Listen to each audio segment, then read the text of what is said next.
Oi? Graças a Deus. Aumentar. Graça e paz, Senhor Jesus, amada igreja, amém? Amém. Alegria estar com vocês. É a primeira vez, né, que eu tenho a oportunidade de estar aqui.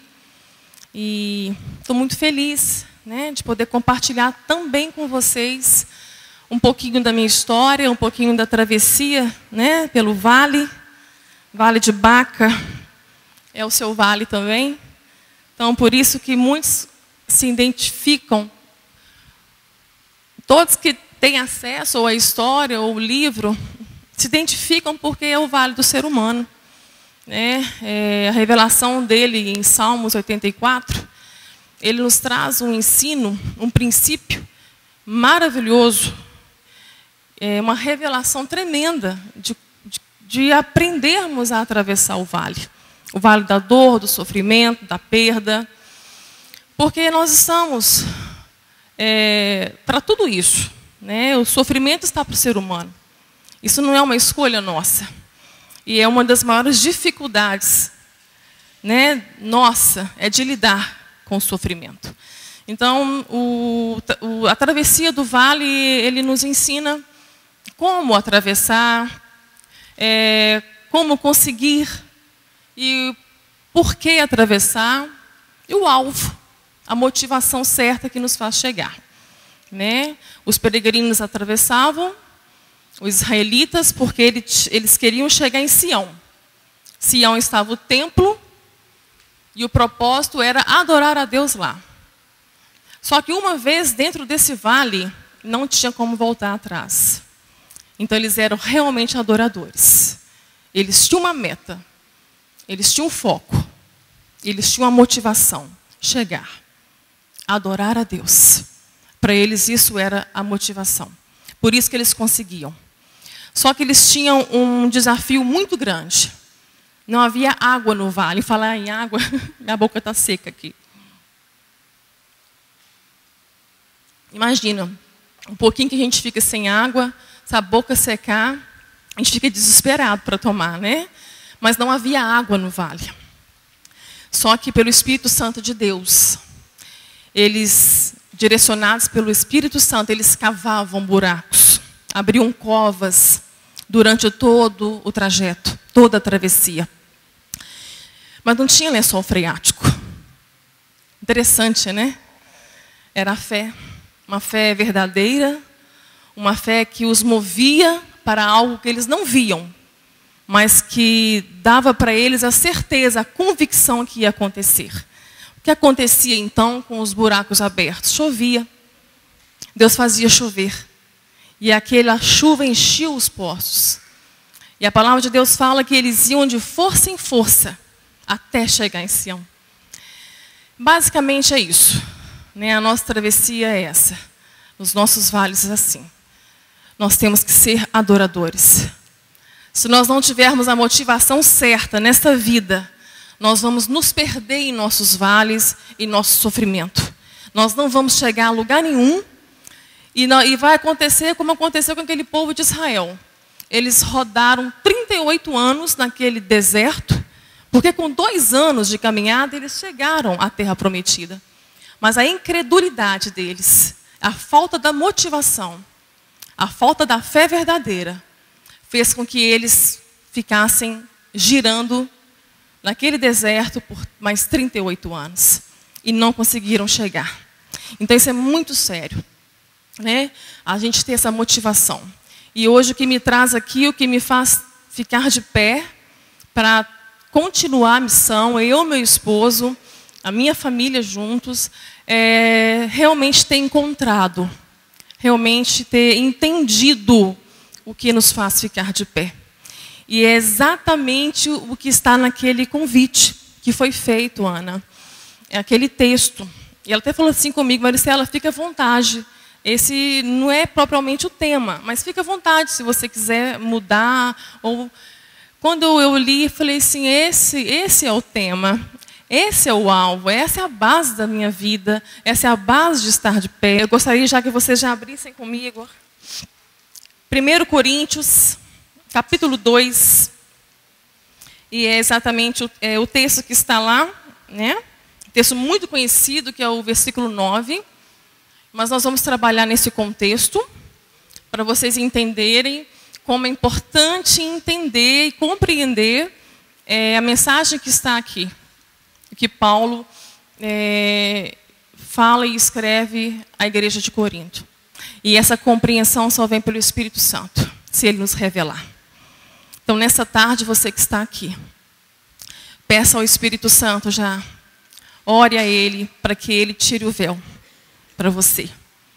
Para que você consiga entender algo maravilhoso. Algo que é crucial. Se você não conseguir entender, você não consegue caminhar. Você não chega aonde se deve chegar. O título, o caráter da pregação de Paulo em Corinto. Eu, irmãos, quando fui ter convosco, anunciando-vos o testemunho de Deus, não fui com sublimidade de palavras ou de sabedoria, porque nada me propus saber entre vós, senão a Jesus Cristo e este crucificado. E eu estive convosco em fraqueza, em temor e em grande tremor. A minha palavra e a minha pregação não consistiram em palavras persuasivas de sabedoria humana, mas em demonstração do Espírito e de poder, para que a vossa fé não se apoiasse em sabedoria dos homens, mas no poder de Deus. Todavia, falamos sabedoria entre os perfeitos, não, porém, a sabedoria deste mundo, nem dos príncipes deste mundo que se aniquilam. Mas falamos a sabedoria de Deus, oculta em mistério, a qual Deus ordenou antes dos séculos para a nossa glória, a qual nenhum dos príncipes deste mundo conheceu, porque se a conhecessem, nunca crucificariam ao Senhor da glória. Mas como está escrito, que é o que está no convite, as coisas que o olho não viu e o ouvido não ouviu e não subiram ao coração do homem, são as que Deus preparou para os que o amam. Mas Deus nos revelou pelo seu Espírito. Até aí. Vamos orar. Deus, muito obrigada, Senhor, pelas nossas vidas na Tua presença, pela Tua presença neste lugar. Que Teu Espírito Santo tenha liberdade aqui, porque o Senhor está aqui neste lugar, Senhor. Ó Deus, que haja aqui, ó Deus, a manifestação do Teu Espírito através da revelação daquilo que talvez esteja escondido ainda para alguns que aqui estão, ó Deus. E que seja, ó Deus, nessa tarde ainda, ó Pai, essa oportunidade, que essas pessoas que ainda não entenderam e não compreenderam, ó Deus, é a mensagem da cruz, ó Deus, o sacrifício vivo do Seu Filho, possam entender nessa tarde. Em nome de Jesus, fala, Senhor. Fala através da minha vida. Fala aquilo que o Senhor quiser. Me organiza dentro deste tempo, em nome de Jesus. Amém. Nós vamos reservar um pouco a palavra, mas eu me identifico com o título, o caráter da pregação de Paulo. Porque dentro do projeto de Deus na minha vida, se eu não chegasse a ter este caráter também na pregação que eu levo, a mensagem que eu prego, não faria sentido, nada teria sentido. Não teria nem missão para cumprir. Então, dentro desses quase 13 anos que eu atravesso esse vale, dentro de uma enfermidade, que é o câncer cerebral, eu pude aprender muitas coisas. E muitas coisas que o Espírito Santo me ensinou e está me ensinando, porque enquanto eu atravessá-lo, e vou atravessá-lo até o fim, porque no propósito de Deus na minha vida, já foi estabelecido que Ele não vai me curar. Nosso Deus é um Deus de cura, Ele não muda. É o mesmo Deus de ontem, hoje e será eternamente. Mas no propósito dEle, no chamado dEle para a minha vida. Então, algumas coisas teve que ser pontuais para que eu pudesse ser usada nas mãos dEle da forma que Ele quisesse usar. E eu dei trabalho. Porque amar um Deus incondicionalmente e um Deus que tem a cura, e Ele é a própria cura, e não ser curada, realmente foi um desafio. Então, esse desafio já trouxe cura para a minha fé. A minha fé precisava ser curada. A minha fé precisava estar realmente centralizada em Cristo Jesus. E somente isto. Então, dentro do livro, dentro da história, da experiência, há muita coisa que eu vou deixar para vocês lerem, que realmente eu não vou poder compartilhar com vocês. Porque essa mensagem que nós lemos aqui, ela é muito importante para a sua vida hoje. Como ela é para a minha vida todos os dias. Então, quando eu comecei a atravessar o vale, Deus não me levou de uma hora para outra.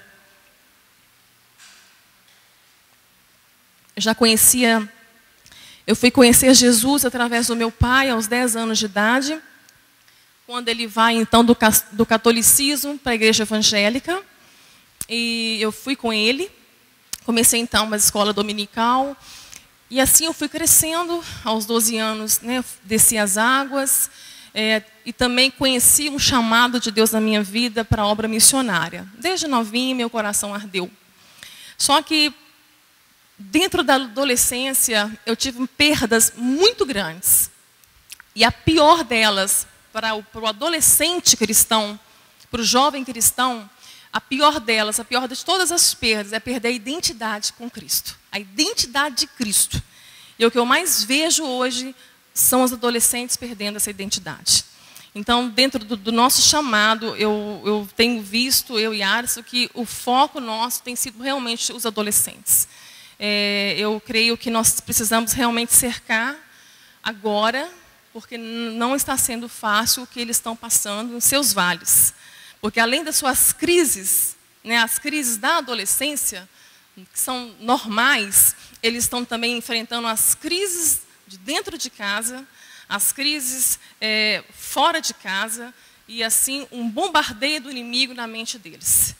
Então eu tenho lidado com adolescentes que muitos tentaram suicídio, muitos se automutilam, e vários que não conseguem mais, não têm mais vontade de andar, de caminhar, não sonham mais.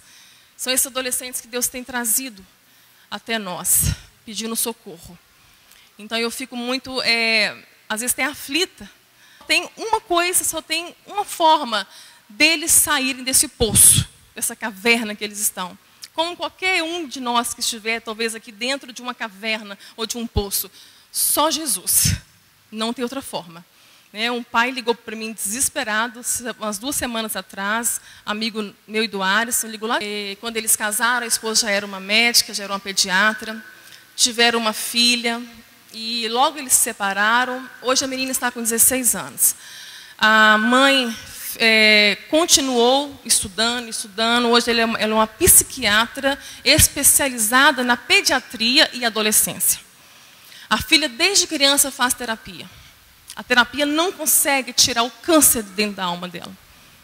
Ela chegou num ponto que já está arrancando os cabelos da cabeça. E o pai me ligou as 2 semanas atrás, falando que ela já está se automutilando. Qual a conclusão disso tudo? Foi o que eu falei para ele. Eles não são cristãos. Eu falei, olha, vocês estão cercados de todo o aparato da medicina. Não tem mais o que vocês lançarem mão para usar. Condição financeira para os remédios mais caros. Não precisam nem economizar. Vocês têm condições para tudo. Para tudo. Mas esse câncer, que é pior do que o meu é físico, esse câncer só Jesus pode arrancar de dentro dela. Não tem nada que possa ser feito. E assim eu falei com ele. Porque chega um momento, irmãos, nós que somos cristãos e temos, não por opção, mas a comissão mesmo, a obrigação de evangelizarmos, de pregarmos a palavra, como está ali, de passar a Macedônia, não tem como florear mais. O mundo está pedindo socorro, está tão seco lá fora. E às vezes dentro da igreja as pessoas estão tão secas que se mostrar para elas a água e falar que a água é Jesus, está pronto. Os campos já estão prontos, estão brancos. Faltam ceifeiros. Faltam pessoas que não só pregam, mas que vivem a pregação que prega. Igual eu postei uma frase, uma citação, o nome dele acho que é Lego, que ele disse que não dá mais para separar a mensagem do pregador. Ele precisa viver ela. Nós que pregamos a mensagem, precisamos viver. Precisamos ser um argumento vivo para mostrar para o mundo, está aqui, ó. É Jesus, Ele é fonte de águas vivas. Só Ele pode. Deus revelou que havia um projeto naquela enfermidade. E projeto é aquilo que está sendo estabelecido na sua vida, né? Aquilo que vem desde antes de você nascer. Né? Você tem uma missão aqui. Né? Você não está passeando. Né? Nós estamos tendo uma oportunidade na vida que é única. Porque nós não merecíamos essa oportunidade. Né? Quando nós demos as costas para Deus lá no jardim, ali já estava, né? Já era para irmos para a condenação eterna mesmo. Mas o amor de Deus, a graça maravilhosa de Deus, nos deu uma oportunidade para, nesta vida, que é a única que nós temos, de poder fazer uma escolha. Né? De olhar para a cruz e entender que nós temos uma oportunidade de voltar para o Pai, de ter um relacionamento com o Pai de novo. E uma vez entendendo isso, porque também nem para isso nós vamos conseguir entender, se o Espírito Santo não revelar, não adianta você explicar, só pelo Espírito Santo mesmo, porque a gente não consegue entender que a mensagem da cruz é loucura para os que perecem, mas para nós que somos salvos é poder de Deus. Então não tem como, não é mérito seu. Se você conseguiu chegar até aqui entendendo a mensagem da cruz, não é porque você se esforçou, lutou. Não, o Espírito Santo te revelou. Ele se revelou a você. Então nós não merecíamos. Uma vez entendido isso, o próximo passo é a sua missão, querido. É a sua missão. Não dá para cruzar os braços e simplesmente ir, estou indo. Não, o que você veio fazer então? Se você está salvo, para o que você está salvo? Somente para ir para o céu? O Senhor nos tornou cidadãos do céu para viver na terra como cidadãos do céu. Mas para viver na terra pregando o Evangelho. A começar, que o lugar mais difícil dentro da nossa casa. Vivendo esse Evangelho dentro da nossa casa, que é o alvo do diabo, né, onde mais temos sido bombardeados, né, onde a família tem sido destruída em escala grande. Então, descobrindo isso, é a missão. E Deus então fala que tinha um projeto na minha enfermidade. Mais uma vez confirmando o chamado dele na minha vida, desde nova, quando ele se revelou, mostrando um chamado. Só que eu não entendi o projeto. Ele disse que seria pregar o Evangelho, só que eu não imaginei que fosse no vale da enfermidade. Depois disso tudo, passou 1 ano e meio, a vida seguiu, me esqueci disso, o tempo passou, voltei ao meu trabalho, eu sou cabeleireira, quer dizer, não sou mais, voltei a trabalhar, a vida seguiu. Eu não me lembrei mais de projeto, nada disso, mas fazendo ressonâncias de 6 em 6 meses, porque quando tirou já era um tumor maligno e de um prognóstico muito sério. Ele não podia voltar. Se ele não voltasse, ali estava a minha chance de cura pela medicina. Só que na terceira ressonância, no final de 2005, a ressonância denuncia então a recidiva. O câncer volta. O médico quer me operar em 30 dias. Ali eu entro num conflito muito grande, porque eu não queria operar. Eu estava decidida que essa cirurgia não iria acontecer, que Deus ia me curar. É onde que muitos, ouvindo essa parte, entendendo, saem de uma prisão que estão com Deus há muitos anos, que aprisionou a fé. Porque naquela época eu estava vivendo uma teologia de mérito. uma teologia de crédito. Dentro da teologia de crédito, eu achava que estava na hora de eu trocar meu crédito com Deus. Por muito fazer, por muito trabalhar, eu tinha então um bônus. Então eu falei com Deus assim: Pai, o Senhor tem 30 dias para me curar. Eu não fiz uma oração sábia, eficaz, que seria: Pai, Tu és soberano, Tu és Jeová Rafá, Tu és um Deus que cura, Tu és um Deus de milagres. Eu peço ao Senhor este milagre, o Senhor pode fazer, mas que seja feita a Tua vontade. Na teologia de mérito isso não existe. Na teologia da prosperidade isso não existe. Deus é um serviçal. E eles ensinam pagar, sacrificar. E é muito triste. É o que eu tenho visto, eu e Ariston, viajando nesse Brasil. Igrejas realmente totalmente enganadas, engodadas pelo evangelho de Satanás. O evangelho de Satanás está nos púlpitos, igreja. Nos púlpitos que não se prega a mensagem da cruz. O evangelho de Satanás tomou conta. E é muito difícil dar um testemunho desse. São igrejas que a gente só entra uma vez. Se o pastor pudesse, pastor João Marcos, arrancava a gente lá, tirava o microfone da boca da gente, porque a gente atrapalha demais. Porque a igreja quer, o rebanho quer. Eles querem a verdade. Mas depois vem o lobo ali disfarçado e muda tudo, né? Mas eu sei que dentro de toda a igreja tem uma igreja de Cristo. Como aqui. Tem duas igrejas aqui dentro. Uma igreja que é de Cristo, que se converteu, que remida e espera a volta de Jesus. Mas tem uma igreja que é carnal, que ainda não teve esse encontro com Cristo, que ainda não entendeu essa mensagem poderosa da cruz, que é o caráter da pregação de Paulo, de toda a sua vida. E os 30 dias passaram, eu fui buscar a minha benção, né? Claro, eu estava curada. Eu madruguei, eu jejuei, fiz todo o ritual para convencer Deus da minha cura. Eu estava convertida, Deus não estava, né? Deus precisava de converter. Ele tinha que converter ali em relação à minha cura. Gente, foi muito difícil. Hoje, para falar isso para vocês, é porque eu fui curada.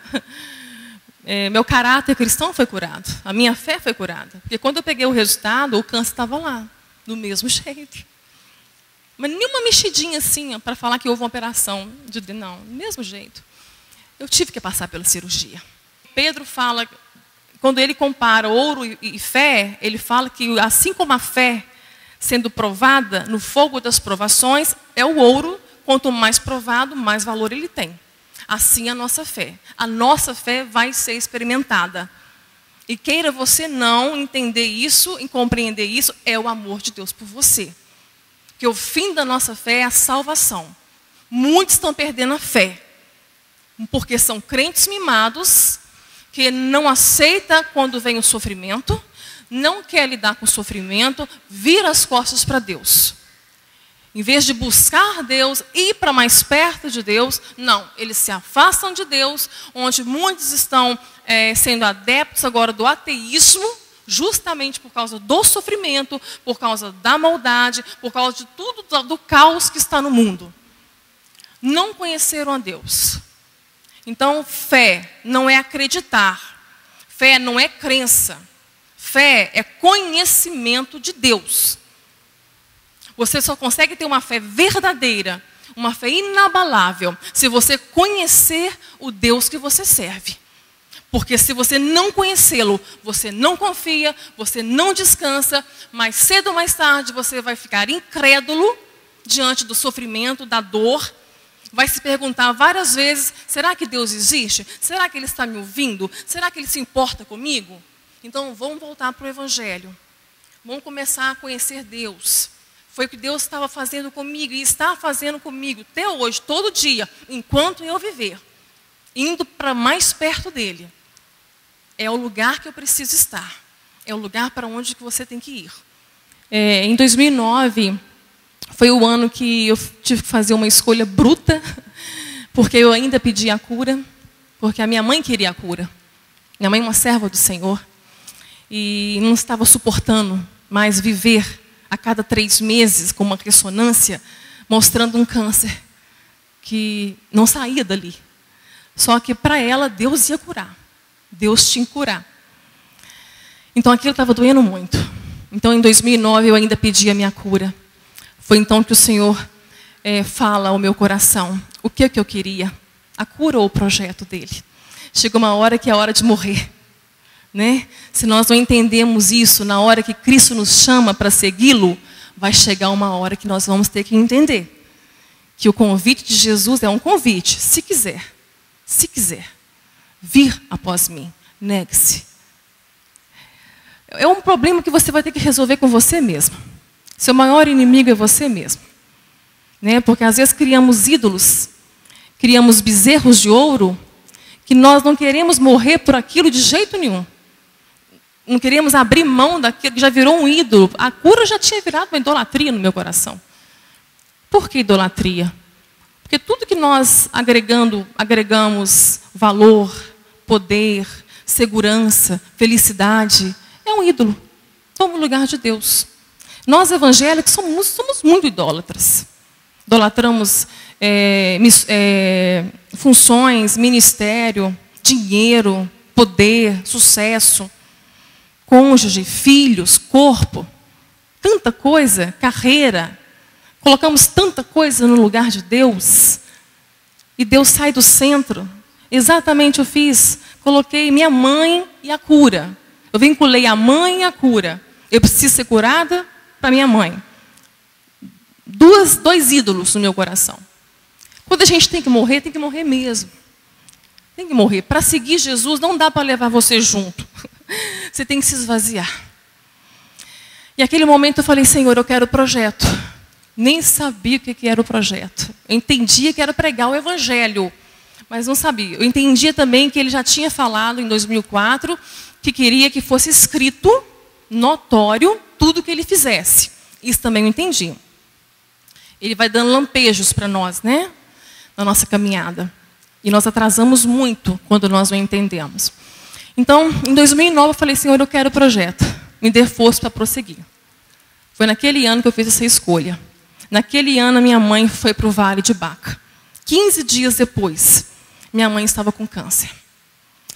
E em 2010, minha mãe veio a falecer. 10 meses depois. Em 2010, eu faço uma outra oração a Deus. Os 2 anos de São Paulo haviam chegado ao fim. E as ressonâncias denunciavam ainda que o câncer estava dormindo. Então a oração direcionada pelo Espírito Santo foi da seguinte forma. Falei, Senhor, o câncer está dormindo. Ele vai ficar dormindo? Enquanto eu viver, enquanto eu atravessar o vale, ele vai dormir? Ele vai ficar do jeito que ele está, estável? Ou vai acontecer alguma coisa? E eu abri a palavra. Deus me respondeu em Daniel 11:29. Ele disse assim, num tempo determinado, virá outra vez. E a última vez não será como a primeira. Em 2011, o livro foi lançado. E em 2012, houve a 2ª edição. Nem imaginava que haveria outras edições. E eu não imaginava que seria dessa forma. Eu pensei assim, eu vou escrever o livro, vou lançar o livro, e o livro vai pregar o Evangelho. Porque o livro não tem fronteiras, né? Ele vai. E ele criou a asa, ele foi para o Brasil todo, para fora do Brasil, só que Deus me mandou ir junto. Eu tentei escapar de tudo quanto é jeito disso aqui. Só que não era, eu tinha que ir junto, a pregação e a mensagem, o pregador junto. E dentro disso, o Senhor foi nos revelando o câncer que está, a igreja dele. O câncer, a situação que está principalmente no Brasil. Nós estamos debaixo de um juízo de Deus neste momento, por causa da nossa cegueira espiritual. Há uma cegueira espiritual, uma potestade de cegueira espiritual dentro deste país, com tantas igrejas evangélicas, com tanto crescimento de evangélicos, mas com tantas falsas conversões. E eu acredito que o governo que nós estamos nele é a disciplina de Deus para nós. E é o amor de Deus por nós, para que nós possamos voltar para Ele. E tudo Ele faz por amor. Tudo coopera para o bem daqueles que amam a Deus. Então, em meio à crise, olha para Deus, olha para a cruz. Olha, tudo está cooperando para que você encontre o alvo, para que você chegue à imagem de Cristo, para que você reflita a imagem de Cristo na tua vida. Esse é o bem para o qual tudo coopera. Então, dentro disso, o tempo foi passando. 2012, já estava na segunda edição, o médico também me dá a cura. Então, eu não relatei Daniel 11:29 em nenhum dos livros, nenhuma das edições, porque eu esperei que se cumprisse. Em 2012, o meu médico disse assim: Maristela, você está curada. Notícia boa, né? Lutei tanto nesse deserto, lutei tanto com Deus para receber essa cura. Só que naquele momento, quando ele disse, eu sabia que eu não estava curada. Porque o Senhor já havia me dito em Daniel que num tempo determinado viria outra vez. E naquele momento eu vi que Deus estava me dando mais uma experiência. Para mim e para vocês, igreja. Quantas vezes ouvimos coisas boas que queremos tanto ouvir. E nos agarramos àquela notícia, às vezes sem ir até Deus para saber se veio dele. Quantos estão frustrados, decepcionados com falsas profecias, revelações, visões que não vieram de Deus? E nós temos visto isso. Pessoas aprisionadas também por isso.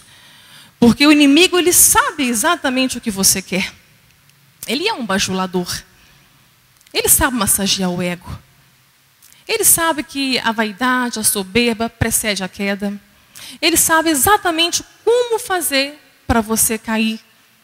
Ele sabe exatamente como te derrubar. Ele é sutil. Então, naquele momento, eu vi o amor de Deus pela minha vida tão grande, porque se eu agarrasse aquela notícia, porque eu agarraria aquilo ali com as duas mãos, para depois viria uma grande frustração. Porque 2012, 2013, 2014, esse ano, são 7 anos. E Deus é detalhista, né? 7, ele é tipo da completude. 7 é como se fosse um fechamento de um ciclo. Também fala de projeto. Esse ano, 2015, o câncer acordou. Como se fosse um vulcão, realmente estava adormecido, não era uma necrose. Meu médico disse que aquela mancha branca era uma necrose. Era um câncer que secou. A medicina errou ali. Né? Isso acontece dentro dos consultórios médicos. Acontece com pessoas dando testemunhos de cura, sem a medicina ter dado alta. Né? E o meu foi um pouco pior ainda. Eu recebi alta da medicina, de um câncer, de um prognóstico agressivo, de um prognóstico terrível. É o pior câncer cerebral. E ele estava exatamente me dando a cura. Então eu vi aquilo ali, aquele momento foi além do físico, era espiritual, era algo que Deus estava permitindo acontecer. Por isso que em 2010 ele se antecipou em me revelar que aquilo que eu iria ouvir em 2010 não viria dele. Deus maravilhoso, gente. Quando a gente se submete ao reinado, ao senhorio dele, nada sai do controle. É impossível se frustrar com Deus, porque Deus não decepciona ninguém. Deus cumpre todas as suas promessas. Deus é fiel. Deus é fiel. Então é maravilhoso. Eu convido vocês essa tarde a se submeter totalmente. Evangelho é isso, é submissão a um rei. A um reino, então a um rei. E este rei é Jesus. Que ele possa governar a tua vida. E eu não sei ainda o que Deus está fazendo, né? Talvez no próximo livro que já estou reescrevendo, eu consiga entender que a última vez não será como a primeira, porque isso também eu não entendi. Então, eu estou aguardando. Então, como que é a minha vida com o câncer? Eu vivo um dia de cada vez. É tão bom aprender a viver isso. Eu aprendi a viver isso lá em São Paulo, quando eu descobri que eu não tinha amanhã. Você também não tem. Só que não precisa de um câncer para saber disso, igreja. Essa oportunidade que vocês estão tendo, aprenda isso. Não sofra pelo dia de amanhã. Sofra só pelo dia de hoje. É o que eu costumo dizer, sofra só o necessário. Tem gente sofrendo desnecessariamente, sofrendo demais. Com excesso de amanhã, é ansiedade. Ansiedade igual incredulidade. Descansa hoje. O dia de amanhã é do Senhor. Pertence a Ele. E com o dia de manhã vem o pão nosso de cada dia. Vem, estarei convosco todos os dias até a consumação dos séculos. O bom pastor que cuida das ovelhas. É o Deus que está conosco todos os dias. Nós não sabemos se temos amanhã. É o dia de hoje, é hoje. Hoje é o seu dia. Mas amanhã vai ter isso. Vai ter o dia mau? Vai. Amanhã tem seu dia mau. Todo dia tem seu dia mau. Então não precisa perder as energias com o dia mau de amanhã. Que você vai ficar fraco o dia de hoje. Quando chega o dia de amanhã, você está detonado. Você está derrubado. Porque não consegue viver o hoje. Ou então está vivendo lá atrás ainda. Excesso de passado, depressão. Saia disso. Hoje, é hoje, igreja. Hoje é o dia que o Senhor fez. Alegremos-nos nele. Né? Isso foi maravilhoso para mim. E literalmente eu tenho que viver só o dia de hoje. Porque eu vivo da hora que eu acordo no dia até a hora que eu vou dormir. Com muita dor. As minhas dores de cabeça são intensas. Eu vivo um fenômeno com Deus na maioria das vezes que eu prego. 99% das vezes que eu prego, eu não sinto a dor. Não sinto nada. Fazendo tratamento 7 meses com um médico daqui de Patinga, um farmacologista, neurologista, eu estourei a farmácia dele todinha. Ele tentou curar a minha dor. Ele sabia que o câncer não tinha como curar. Mas ele disse assim, mas a sua dor eu vou curar. Eu fiquei 7 meses tratando com ele. Depois que, no final, o propósito era que ele lesse o livro e entendesse que Deus tem um propósito na vida dele, porque ele é um ateu. Né? E o Deus dele é a ciência. Então, foi maravilhoso viver aqueles meses com ele. E quando ele não conseguiu, ele pegou o livro, ele pôs na pochetezinha dele, vou ler esse livro. Então, leia. Leia que você vai entender o Deus que eu sirvo. Porque ele não conseguiu. Ele tentou criar uma sinapse para que os remédios, é como se tivesse um bloqueio, ele penetrasse o bloqueio que está, onde está o nervo que queima. Eu sinto queimar, eu sinto arder, e a pressão da cabeça é muito forte. E a dor está exatamente nesse local das cirurgias. E os efeitos deletérios da radiocirurgia. Então ele não conseguiu. E achou que era adrenalina. E perguntou assim, tem algum momento, Maricela, que você não sente dor? Eu falei, tem. Eu estou observando que na hora que eu prego, na hora que eu dou palestras, eu não sinto dor. Aí ele falou assim, é adrenalina. Foi a última tentativa dele. Eu nunca tomei tanta adrenalina na minha vida. Mas não resolveu. Durante o dia a dor era intensa. Mas na hora da pregação, né, amor? Provavelmente, não é falta de fé, não. Eu vou terminar de pregar. Geralmente já tomo 2 Neosaldinas. Que ela vem assim, ó, às vezes instantaneamente. E um dia eu falei, Senhor, cura a dor. Sabe que você não vai curar o câncer? Cura a dor. Eu ouvi claramente, a minha graça te basta. Eu falei, então é espinho na carne, Senhor? Eu falei, deve ser. Eu pensei, deve ser. Eu não tenho essa resposta, não. Mas porque eu fui um vaso tão estragado, eu dei tanto trabalho para Deus, que eu pensei, deve ser espinho na carne. Porque se tirar talvez a dor, eu vou esquecer. Porque a dor me leva para mais perto de Deus também. Me faz ficar muito dependente. E o Senhor tem nos colocado para pregar em covil de leões. Em lugar de serpentes. Que a gente só entra uma vez. Então, é uma dependência muito grande do Senhor para ficar de pé, para não desistir. Porque a gente vê tanta coisa, a gente ouve tanta coisa. A gente tem visto a igreja ser tão massacrada pelo falso evangelho. E de pessoas tão destruídas por ensino de demônios dentro das igrejas, que se a gente não ficar firme em Cristo, a gente não aguenta. Então a dor, para mim, ela tem um papel aí fundamental de não me fazer esquecer da minha responsabilidade, da minha missão com Cristo. E assim, hoje eu tenho que dormir com uma máscara que chama CPAP. Eu passei a ter as apneias. Eu tenho uma a cada 3 minutos, eu tenho uma parada respiratória. Eu vou mostrar para vocês a máscara. Esse ano, com a atividade tumoral, eu voltei a ter as convulsões. As minhas convulsões são do lado esquerdo do corpo, mas tomando anticonvulsivo já voltou. E nada disso me impede de realizar a missão, de realizar a obra de Deus. Tem dias que eu não tenho vontade de levantar da cama. Tem dias que eu não tenho vontade nem de ter... Quando o dia que eu acordo, meu Deus, não é para ter acordado. Tem dias que são difíceis. Tem dias que são mais difíceis que outros. Mas o Senhor, a palavra dEle, ela é perfeita, porque ela se renova em nós a cada manhã. A palavra de Deus fala que ainda que o nosso corpo se corrompa, ainda que o nosso exterior se corrompa, o interior, ele é renovado, ele é preservado a cada dia, a cada manhã. Então, é pela graça, essa maravilhosa graça, que nos faz ficar de pé. O tempo não ajuda a gente. Pode acender a luz? Já está na hora de terminar, foi o tempo que a Ana me deu. E a palavra é tão maravilhosa, por isso que eu já fui pregando junto com o testemunho, que eu sabia que ia voar. Mas eu quero pegar essa parte da pregação de Paulo à igreja de Corinto, porque Paulo estava lidando com um problema muito grande lá. A igreja de lá, a cidade de Corinto era o berço de filósofos, de grandes filósofos. Aristóteles, Sócrates, Platão.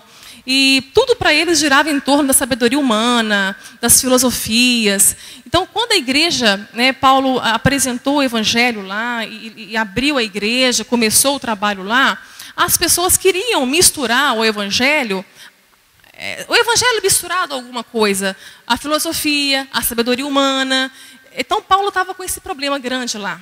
E Paulo, então, começa a dizer para eles que Paulo, por ser um homem muito culto, poderia pregar para eles usando a sabedoria humana também, usando a filosofia também.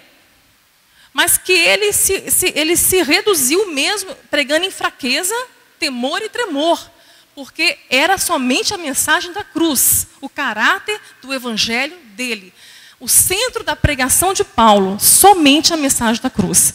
Porque se ele não pregasse a mensagem da cruz, mais cedo ou mais tarde, ele ia ter um culto também à personalidade dele, ia ter um fã-clube paulino, ia acontecer isso igual é hoje. Então a igreja de Corinto é exatamente a igreja do século 21, onde estamos misturando alguma coisa ao evangelho. Quando não é filosofia, é uma sabedoria humana, é o autoajuda. Nunca vi tanto livro de autoajuda nas prateleiras cristãs. E de autoajuda não tem resolvido nada, porque as coisas continuam acontecendo. Se a ajuda não vier do alto, tem muitos livros bons de autoajuda, mas não pode resolver o seu problema. As 7 maneiras, as 10 vitórias, as 7 portas, os 7 espíritos, se não for cristocêntrica, se não for Jesus, não tem como. E o que o Paulo estava tentando explicar para essa igreja carnal, era isso, que eles precisavam converter.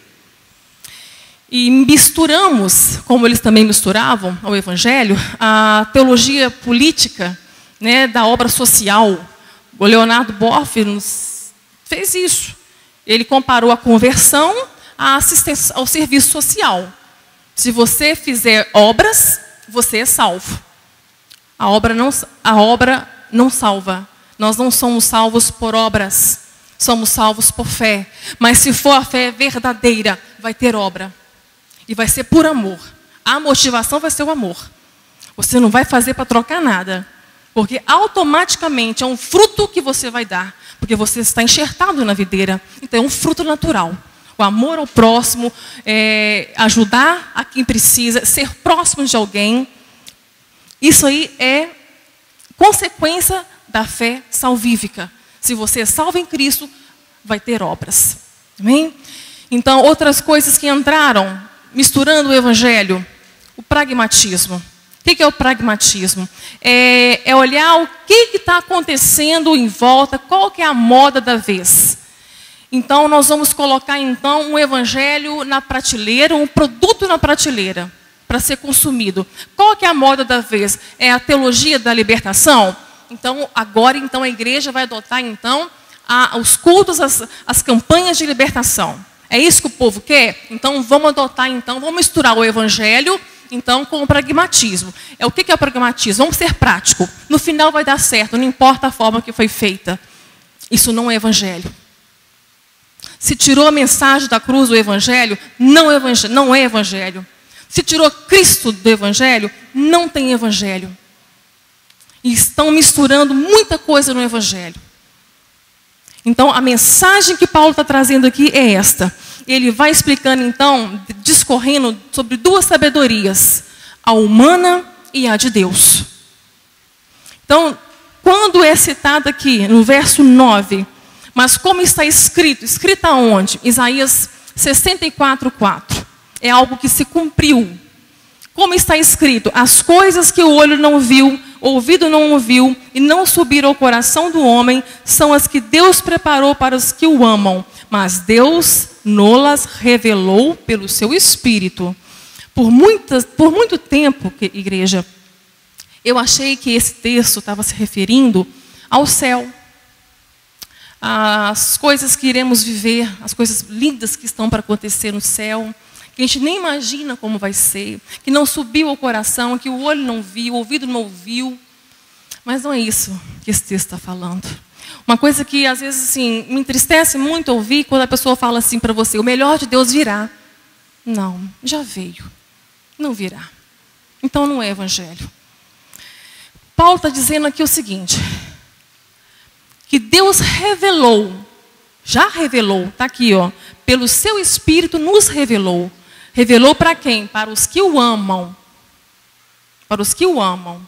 Revelou o quê? A sabedoria de Deus.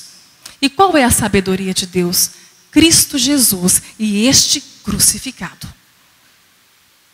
Isso foi revelado pelo Espírito Santo só para os que amam. Só para quem Deus ama. O homem natural não vê, não ouve. Ele não consegue imaginar o que é isso. Ele não consegue entender o que Jesus fez por ele na cruz. Que tudo que Jesus fez por ele na cruz, por mim, por você, é suficiente. Suficiente. Já está consumado.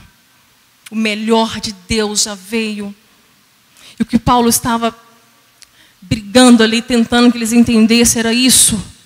Não tinha como misturar nada. Não dava para massagear o evangelho, mascarar o evangelho. O evangelho é um só. Primeira coisa, evangelho da cruz. Não é deste mundo. Por isso que se não for pelo Espírito Santo, o homem não entende. Você pode ficar anos na igreja e não converter. E não converter. O Espírito Santo possa revelar isso ao seu coração. O que é revelar? É tirar o véu. Ele tirou o véu. Para aqueles que Deus ama. Para aqueles que creram. Para aqueles que se entregaram. Para aqueles que se chegaram até a cruz e disseram, eu quero, eu vou. É isso que eu quero. É tudo que eu quero. É Jesus. Eu me nego, eu me renuncio. É tudo que eu tenho. Estes foi revelado. Olha para você ver como que o tal, ele não consegue. Por isso que a vida de muitos cristãos é uma mediocridade sem tamanho.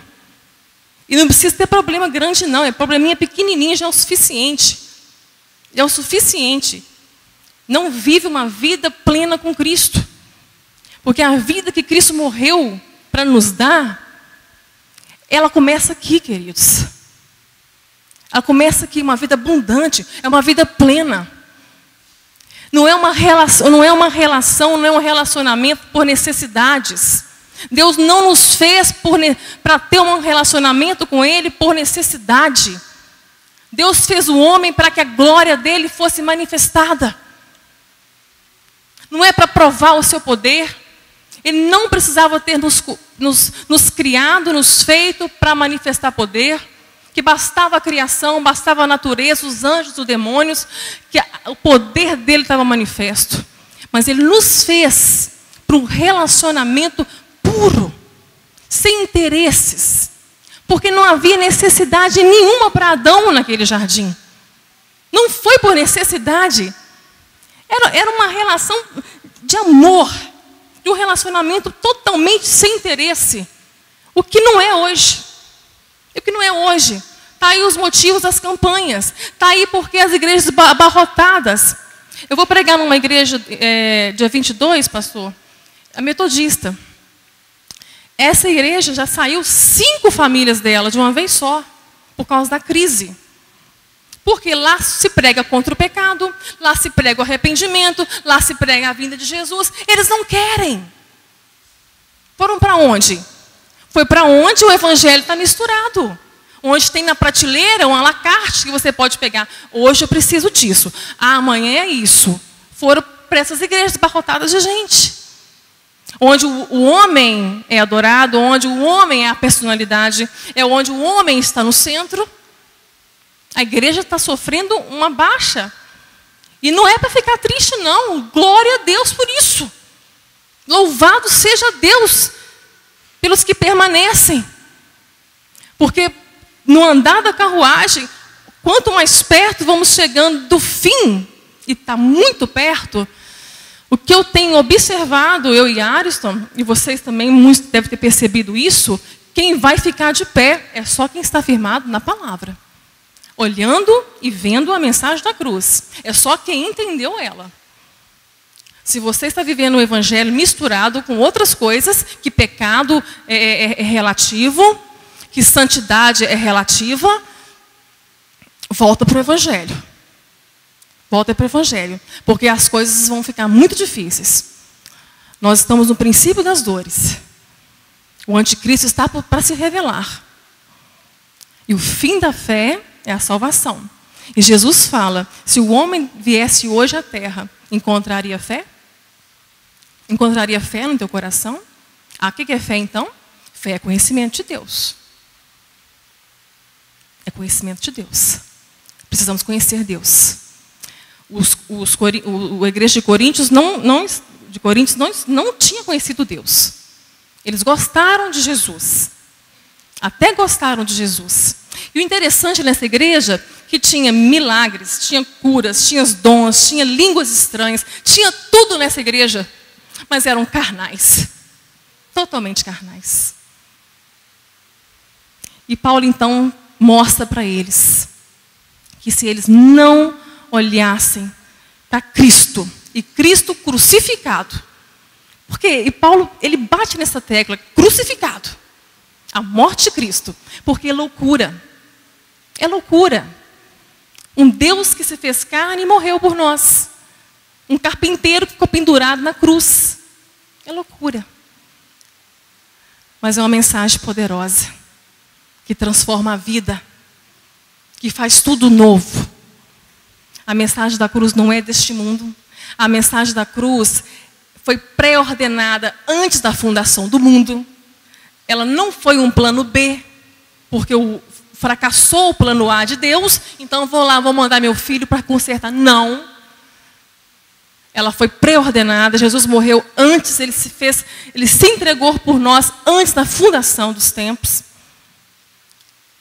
E a mensagem da cruz, ela nos traz esperança viva, de um tempo vindouro, de uma eternidade, de uma vida eterna com Deus. Que possamos, então, centralizar na nossa vida Cristo e Cristo crucificado. Eu quero encerrar com a experiência mais chocante da minha vida, que não foi o câncer. Se vocês lerem um livro, vocês vão ver que eu passei por muitas coisas. Uma viuvez muito precoce. O Aras é o meu segundo casamento. E eu tive que lidar com muitas coisas. Mas o mais difícil para mim foi quando minha mãe morreu. Quando o Senhor levou minha mãe. Eu quis ir junto. Eu perdi toda a motivação.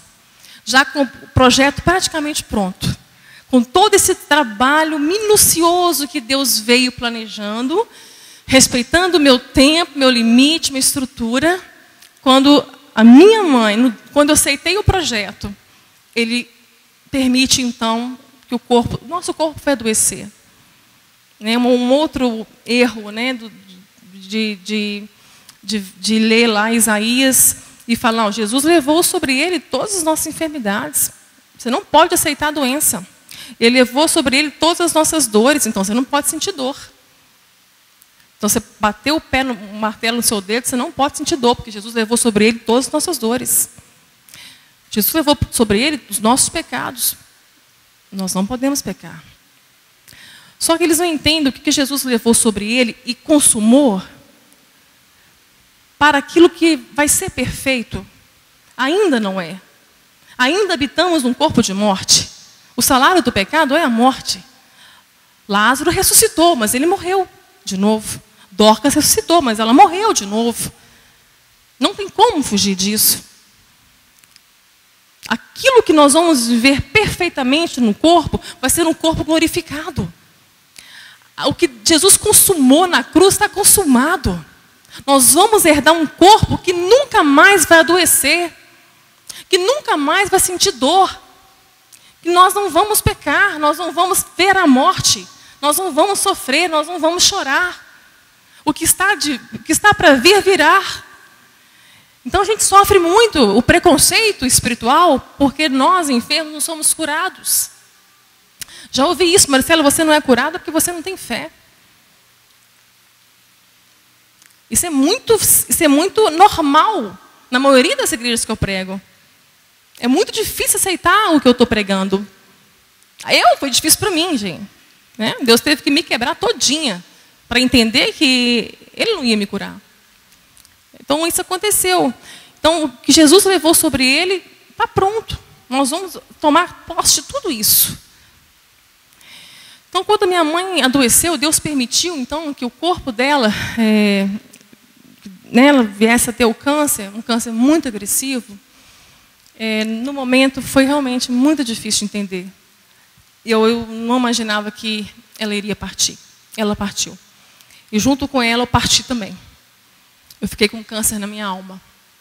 Eu perdi a motivação para viver. Eu comecei a falar com Deus que não me importava mais. Que eu não queria mais o projeto. Eu comecei a falar com Deus que Ele tirasse a mão dele do meu cérebro. E deixasse a doença seguir o curso normal dela. Que eu não queria mais. Que eu já tinha combatido o bom combate, eu já tinha guardado a fé, encerrado a carreira. Estou falando com você que eu era um vaso estragado? E Deus, graças a Deus, não fez como fez com o rei Ezequias, né? Que voltou com Isaías para lá e deu mais 15 anos para ele. Foi a pior ação que Ezequias fez. Ali foi a vontade permissiva de Deus. Eu estava buscando a vontade permissiva de Deus. Na vida do rei Ezequias foi uma tragédia os 15 anos. Foram os piores 15 anos. Ele gerou um filho horrível, Manassés. Pior rei de Israel. Nunca houve tanto derramamento de sangue. E as igrejas que não entendem isso, pregam que é só insistir que Deus vai mudar. Que Deus vai fazer a sua vontade. Eles usam esse texto do rei Ezequias. Né? É só falar com Deus que vai fazer o que você quer. Isso é muito triste. Eu estava fazendo isso, chorando igual o rei Ezequias virado para a parede. Não quero mais. Eu quero a morte. Não importo mais. E foi assim, foi muito difícil. Até que um dia, o Espírito Santo de Deus me pegou de jeito. E ele disse assim no meu coração, o Espírito Santo fala com o nosso espírito. É onde se comunicam. Por isso que o homem que não nasce do Espírito, não nasce da água, que é a palavra, não consegue entender as coisas espirituais. Então, na hora que eu ouvi a voz do Espírito Santo, eu ouvi ela dentro do meu espírito. E ele disse assim, não te importas mesmo? Olha para a cruz. Olha o que ele fez por você nela. E você diz que não se importa? Ele venceu como homem, como você. para te dar uma vida plena aqui. E você não se importa mesmo? Gente, aquilo foi tão forte para mim. Foi muito forte. Aquilo fez toda a diferença naquele momento. Eu voltei para casa arregaçada. Eu estava a caminho de casa, isso foi do carro. E eu falei, Senhor, me perdoa. Me perdoa. E dali para frente, a minha motivação era somente uma: Cristo. Eu entendi ali a mensagem da cruz. E Cristo crucificado. Só ali que eu fui entender isso. De uma maneira tão difícil de ser entendida. Mas eu compreendi. Porque com tudo que nos é motivação, eu tinha todas as motivações que um ser humano precisava para continuar. Só que eu não queria mais. Não queria mais viver. Então, nem as motivações dessa terra são suficientes para você. Vai chegar uma hora que não é você estar casada, não é o casamento ser bom, não é você ter casa própria, não é você ter carro, não é você ter dinheiro, não é você ter saúde. Você vai chegar uma hora que você vai poder ter tudo isso e vai perder a vontade de viver. Como a cada 40 segundos há uma vida se suicidando. Então a única motivação que seja para você Cristo e Cristo crucificado. Que nós possamos amar a mensagem da cruz. Que o Espírito Santo possa, se você não consegue, eu creio em nome de Jesus, que essa tarde Ele tenha tirado o véu do teu coração. Para que você enxergue isso. Para que você veja que tudo é possível quando nós estamos em Cristo. Quando Ele está em nós e nós estamos nele. Tudo é possível. Tudo é possível. Que tudo você pode na força dele. Fora dele, eu não tenho outra forma de te ajudar. Ninguém tem. Ninguém tem. Amém? Gostaria de encerrar. Gostaria de convidar vocês a ficarem em pé. Fechasse os olhos.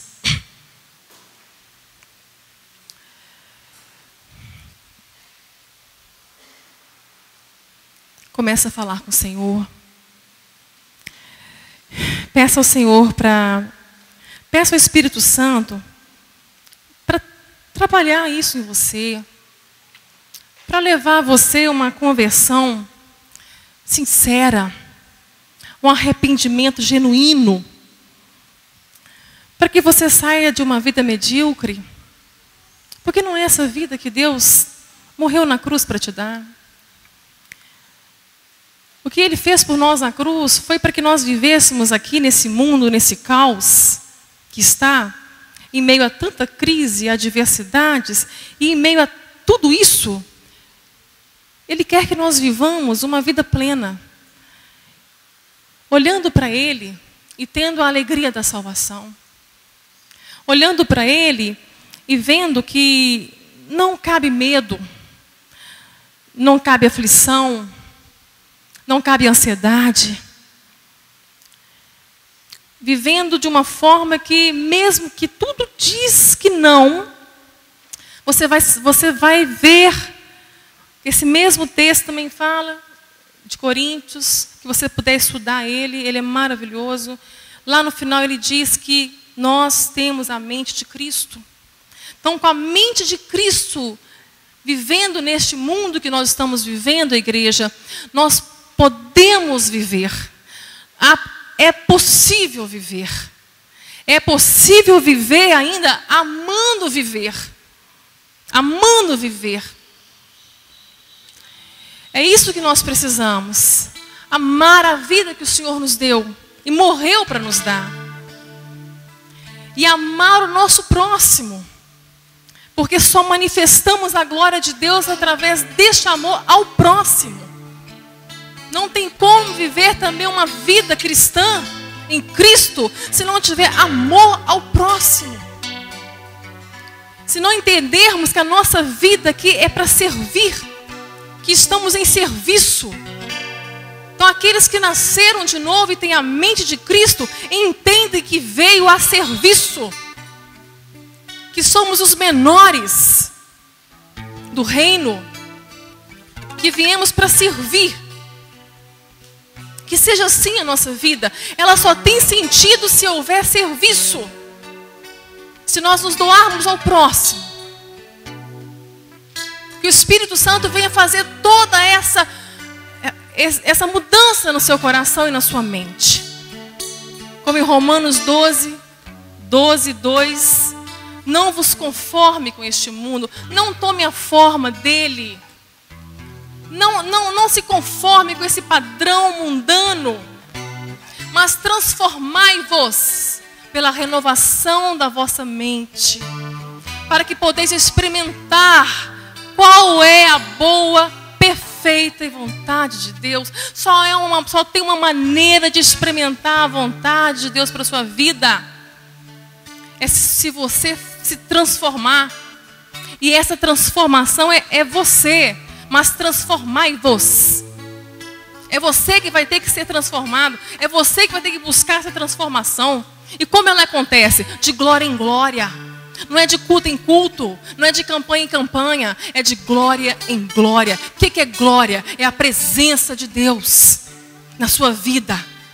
Isso faz com que a sua mente seja renovada. E uma mente renovada vai te levar à mente de Cristo. Aí você vai viver uma vida abundante. É isso que Deus tem para você. E importa que você viva isso. Importa que você esteja vivo. Importa, a sua vida importa. A sua vida importa. Senhor, está aqui a tua igreja, meu Deus. Eu entrego ela nas tuas mãos. Que corações aqui possam se converter ao Senhor. Porque o Espírito Santo falou aqui nessa tarde. E só Ele pode fazer esta obra. Só Ele pode convencer o homem do pecado, da justiça e do juízo, Senhor. Que aqui, os que estão aqui, nós que estamos aqui, que sejamos então, nessa tarde, saiamos daqui convertidos, ó Pai, pelo Teu Santo Espírito. Com uma visão só para Cristo. E Cristo crucificado por nós. Que grande amor é esse? Não precisamos de mais nada. Tudo foi feito. E é suficiente o que temos na cruz. Para vivermos esta vida e eternamente. Muito obrigada, Pai, por esta palavra, por esta tarde e por este momento em que ainda teremos aqui, Senhor. Obrigada, Senhor, em nome de Jesus. Amém. Pode assentar. Quem quiser, interessa por o livro, ele está ali atrás, é um valor de oferta de R$20. Amém? Obrigada.